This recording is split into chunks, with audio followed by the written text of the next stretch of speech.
Let's take a look at what's happening over on X.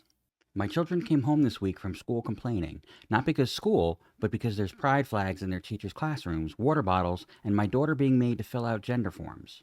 Oh no, John. Pride flags and water bottles? Oh my god, she must be absolutely traumatized. By the way, how are the active shooter drills going? Hi, Americans. Can someone please help explain to the rest of us why this change of logo has caused such a furor? Sincerely and gratefully yours, a confused European. Plus the rest of the world, probably. Excellent question, and the answer is actually pretty simple. The propaganda machine behind the current administration told them to. That's it. Pardon my French, but it's hard to believe that in just 24 years, the city of New York has forgotten what Muslims did and is going to elect a POS Muslim to be mayor. A toxic cowboy. Great name, by the way. Maybe you should look at 9/11 and not say that Muslims did it, but rather that radical religious extremists did it, and then realize that you're actually helping the radical religious extremists rise in our own country.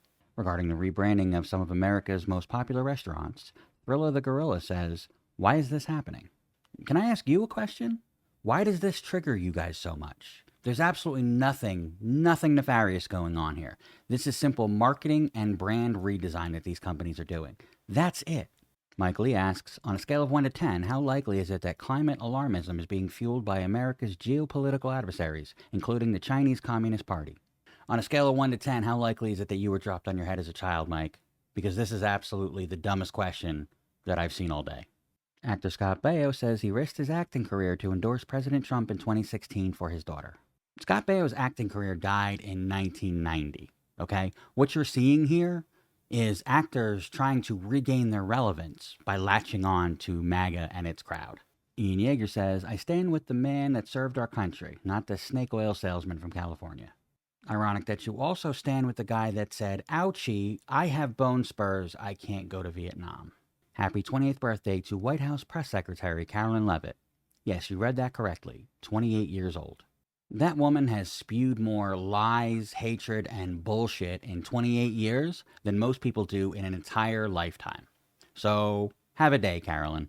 And finally, August 7th, 2025, Trump calls for the resignation of Intel's CEO, quote, no other solution, calls him, quote, highly conflicted. 15 days later, Intel CEO agrees to give Trump and the U.S. government 10% of the company. Trump calls him, quote, highly respected. Totally normal stuff. The President of the United States just extorted a CEO into giving 10% of his company to the United States government. I don't even have a joke for that. There's nothing about that that's funny.